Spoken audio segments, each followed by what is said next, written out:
오늘은 마태복음 20장 1절부터 16절 말씀을 통해서 포도원 일꾼의 비유라는 제목으로 같이 말씀을 나누길 원합니다. 사실 우리가 인생을 살아가다 보면 하나님의 은혜와 나의 의에 대한 혼동함들이 있기 마련입니다. 저 역시도 개인적인 삶을 비춰보다면 나의 의가, 나의 어떤 열심이 마치 내가 해서 된 것 같이 하나님의 은혜가 아니고 하나님의 뜻 가운데 이것들이 진행됨에도 불구하고 내가 무엇인가 했기 때문에 일들이 진행됐다라는 생각들을 많이 하게 됩니다. 이와 같이 오늘 이 본문 말씀을 통해서 사실 우리의 살아가는 이유들이 우리의 나된 이유들이 바로 하나님의 은혜인 거에 대해서 같이 이 포도원 일꾼에 대한 비유를 통해서 같이 나누면서 하나님의 마음이 어디에 있는지 같이 보기를 원합니다. 우리가 아는 것처럼 오늘 이 본문 말씀은 포도원 일꾼을 통해서 천국, 바로 하나님 나라에 대한 비유들을 나누고 있습니다. 마태복음 전체가 바로 하나님 나라에 대한 영역들을 많이 나누고 있기 때문에 그렇습니다. 이와 같이 동일하게 이 본문 안에서 포도원을 천국에 비유함에 있어서 이 방법은 구약에서부터 내려오는 어법입니다. 이사야 55장에도 또 예레미야라든지 시편을 통해서 이 어법들을 자주 사용하는 것을 볼 수 있습니다.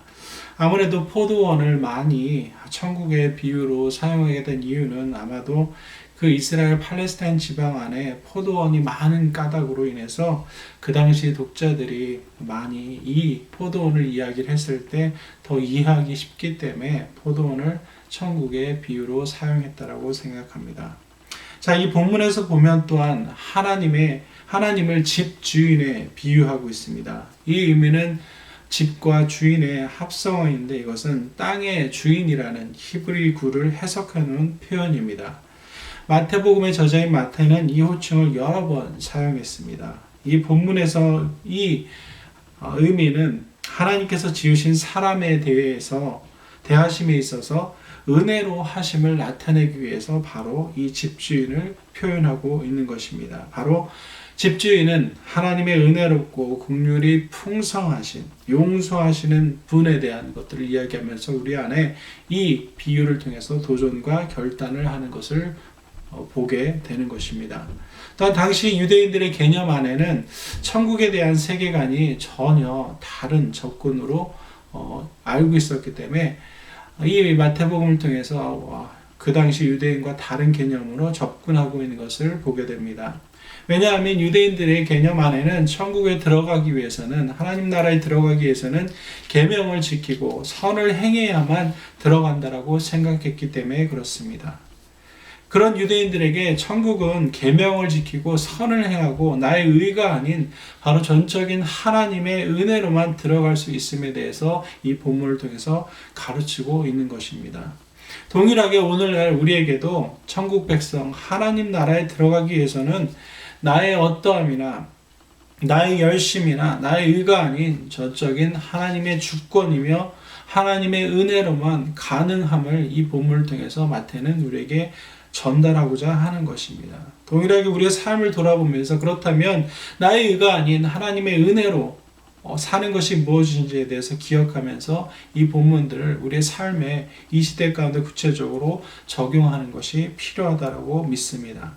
자, 1절에 보면 하나님의 은혜가 무엇인지 알 수 있습니다. 왜냐하면 집주인이 포도원 일꾼을 얻기에 찾아갔다라고 말하고 있습니다.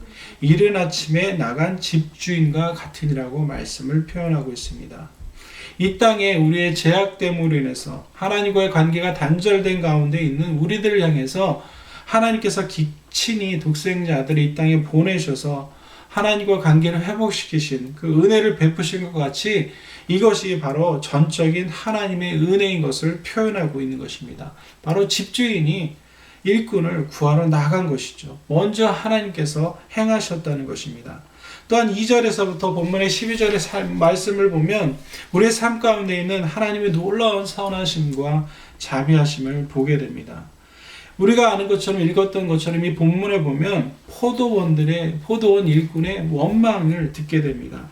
왜냐하면 어떤 일꾼은 이른 아침부터 일을 했는데 밤 해진 이후에 온 일꾼과 동일한 삭스를 받기 때문에 포도원 일꾼이 원망을 합니다. 그 원망은 세상의 가치관과 세상의 기준에 속해 있다면 어쩌면 당연한, 타당한 것, 지혜로운 것일 수 있습니다. 그렇기 때문에 집주인이 그렇게 삭스를 주는 것을 보고 공의롭지 못하다, 이 집주인은 선하지 못하다라고 느꼈던 것이 어쩌면 당연한 것일 것입니다. 그러나 여기서 아까도 말씀드렸듯이 보기를 원하는 것은 하나님 나라의 방법은 세상과 다르다는 것입니다. 세상의 체계 가운데 있는 세계관과 다름을 하나님은 이 포도원 일꾼들에게 동일한 삭스를 주면서 우리 가운데 이날 말씀하고 계신 것입니다. 또한 천국은 아까도 말씀드렸듯이 우리의 의와 우리의 어떠함과 아무런 상관이 없다는 것입니다. 하나님을 위해서 무언가 더 할 필요도 없다는 것입니다. 하나님을 위해서 내가 무언가 더 해드려야 된다는 생각들은 바로 세상 중심적인, 세상으로부터는 가치관 중에 하나라는 것입니다.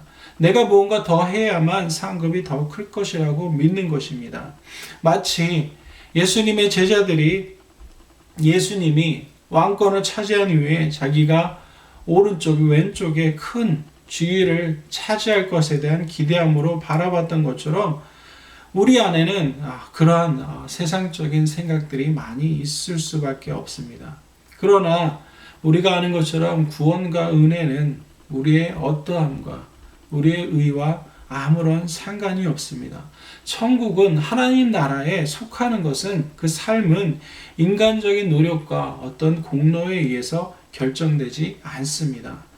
그렇기 때문에 우리의 삶 가운데 여전히 세상의 가치관들과 이 불평했던 포도원 일꾼과 같은 생각을 가지고 있다면 당연히 버리는 것이 올바른 우리의 모습인 것입니다. 또한 이 본문을 통해서 하나님은 우리의 삶에 은혜를 베푸시는 분이며 전적인 주권을 가지고 일하는 분이신 것에 대해서 가르치고 계십니다. 아까도 나눴지만 12절에 아침부터 일하는 일꾼이 원망을 합니다. 그런데 그 원망에 대해서 13절과 14절에 보면 집주인이 그렇게 얘기합니다. 내가 너에게 잘못한 것이 없다. 내가 나중에 온 사람에게 너와 같이 동일한 것을 주는 것이 내 뜻이라고 14절에 하나님은 말씀하고 계십니다. 예, 그렇습니다.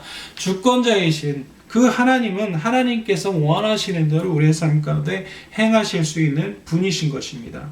그런데 그 하나님은 그 주권을 그냥 세상의 어떤 권위자나 세상의 권력을 가진 사람처럼 다른 사람을 이용하는 데 쓰지 않으셨죠. 그 주권을 은혜로 사용하셨습니다.